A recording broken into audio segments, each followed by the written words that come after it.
Welcome to the Deep Dive. This is where we take the sources you send our way, unpack them, and, well, figure out what's key. That's right.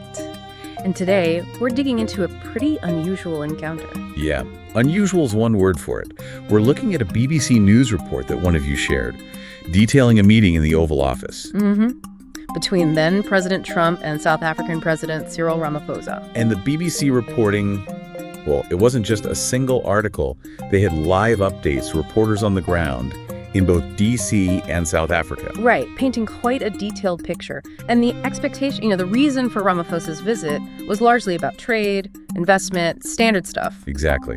But that's not really how it played out, according to this report. The BBC actually used the word ambush. Yeah, it sounds like the conversation took a really sharp turn, unexpectedly. Into claims of white persecution in South Africa, claims the BBC itself called discredited. It was described as extraordinary, which definitely catches your attention. Absolutely. So our mission today, get into the specifics. What exactly was claimed? How did Ramaphosa and his team react? And, what are the bigger ripples from this whole Oval Office exchange? Okay, let's start with President Trump's side of it. What were the core claims he was making, and what evidence did the BBC say he presented? Well, the main thrust, as reported, was this idea of white genocide or white persecution, specifically targeting farmers. Right, and he apparently said white farmers were actually fleeing South Africa. Yeah, that was part of the claim. And to back it up, he showed footage. Footage of people chanting, "Kill the Boer, kill the farmer." That specific chant. Okay, and we should stress again, the BBC report frames those genocide claims as discredited. Right. Important context. It wasn't just that one video, was it? There was more. No, there was definitely more. The report mentions photos that Trump apparently claimed were of white South Africans who'd been murdered. Wow. And he also brought Elon Musk into it. Yeah, claimed Musk, who was there, wanted this discussion, and presented a video documentary about hate speech against white farmers. A whole documentary in the Oval Office. Seems like it. And according to the BBC, Trump actually narrated over parts of the video. He narrated it himself. That's what the report says, and handed over a stack of articles about violence in South Africa. So quite the presentation. Did he directly challenge Ramaphosa? Oh, yeah. Asked him point blank what it would take for him to believe there was a white genocide happening. Very intense. And showed yet another video, supposedly of a burial site for white farmers. Ramaphosa apparently said he didn't recognize the place. Okay, so that paints a picture of a very confrontational setup. Extremely. Unusual, to say the least. So then the big question, how did President Ramaphosa handle this ambush, as the BBC called it? Well, the consistent description from the BBC was that he remained remarkably calm and composed. Despite everything. Yeah.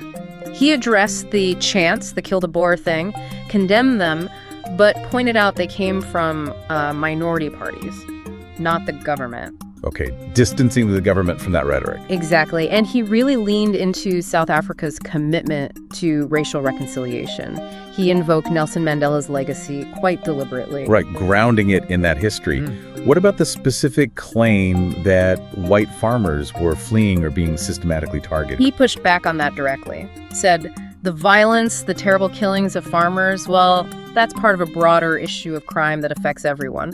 All races. Not just white farmers. Correct. And to underline that, the delegation included not just the Agriculture Minister, Thoko Didiza, but also referenced John Steenhuisen, a white MP who's been outspoken on crime. The message was, this is a public safety issue for all South Africans. So making it a national issue, not a racial one. Yes, and Ramaphosa also stated that, contrary to the idea of fleeing, most farmers want to stay in South Africa. They're committed. Okay, so a direct counter-narrative. Yeah. What about the figures like Julius Malema, whose chants were shown? Ramaphosa addressed that too. He basically said, look, South Africa is a democracy. People have freedom of expression, even if we strongly disagree with what they say. Malema's views, those chants, they are not government policy. Right, protecting democratic principles even when the speech is controversial. Precisely. And he even sort of turned it around, inviting Trump to listen to the South Africans actually in the room with him, implying their presence and views countered the genocide narrative. That's quite a diplomatic move in the middle of all that. Did he try to get back to the original agenda at all? Trade and so on? He did. Definitely tried to steer it back towards trade, investment, the economic partnership. Yeah. Made the point, too, that, criminality often thrives where there's high unemployment. linking economic opportunity back to the crime issue. Yeah, subtly connecting the dots back to the original purpose of the visit. It wasn't just Ramaphosa responding, though, right? The BBC mentioned others in the delegation spoke up. That's right. It wasn't a one-man show. Retief Goosen, the golfer. Famous golfer, yeah. He spoke, expressed concern for farmers' safety, mentioned his family using electric fences, things like that. But then he added, they still live a nice life. So acknowledging the fear, but also a different reality, perhaps. A more complex picture, yeah. Right. And then you had Zingis Pelosi, the trade union leader. What was her angle? She broadened it out, emphasized violence hits all communities, pointing to the high rates of violence against black women, for example. And she worried about U.S. companies pulling out, losing jobs. Bringing in the economic and social impact on everyone. Definitely. And Johann Rupert, the businessman. Another big name. He echoed that it's not only white farmers facing violence. And he actually asked Trump for help, mentioning Starlink for police communications. Asking for U.S. assistance on crime fighting. Interesting. Yeah. And Ernie Els, another golfer. Right. He made that comment about two wrongs don't make a right, kind of alluding to the apartheid past and the need to deal with current crime fairly. Acknowledging history, but focusing on the present. Seems like it. And John Steenhuisen, the agriculture minister mentioned earlier, he reinforced that figures like Malema aren't government officials. He argued that strengthening the economy, with allies' help, is the way to marginalize those extremist views. So, a range of voices from the delegation, mostly pushing back against the simple narrative Trump presented. Very much so, highlighting the complexity and the multiracial nature of the problem. Yeah, the BBC compared this whole situation to another meeting Trump had with President Zelensky of Ukraine. Yeah, they drew that parallel, noting both were quite acrimonious, quite confrontational. And the BBC correspondent, who was actually in the Oval Office for this, described it as nearly a worst-case scenario for a visiting leader. You know, being publicly confronted like that, the ambush description really stuck. It really puts the visiting delegation on the spot. What are the potential consequences of a clash like that?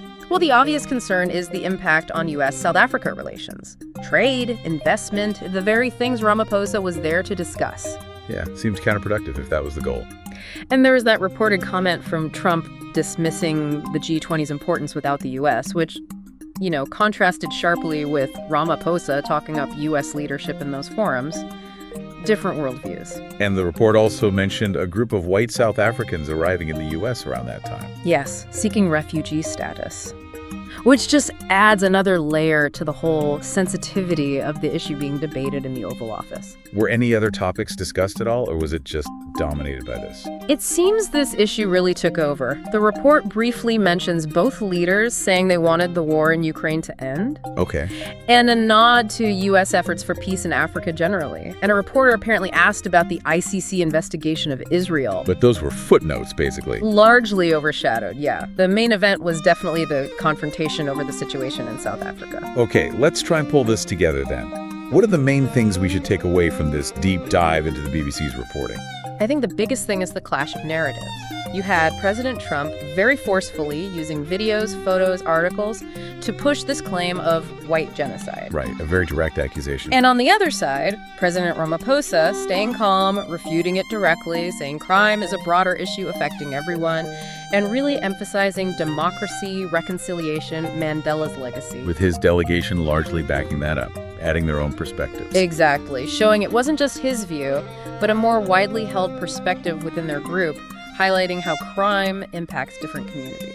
And the difference in styles is pretty stark, too. Absolutely. Trump's confrontational ambush style versus Ramaphosa's very diplomatic, composed response, trying to de-escalate and refocus. So thinking about this whole exchange, these radically different stories being told in the same room, the evidence presented, or maybe the lack of clear evidence, what does it tell you, the listener, about, well, international diplomacy? Yeah, and how hard it is to really grasp complex social issues in another country, especially when presented through such different lenses. And it raises that question too, doesn't it? What responsibility do world leaders have when they talk about sensitive domestic problems in other nations? Definitely something to chew on. A lot to think about there. Indeed. Thanks for joining us for this deep dive.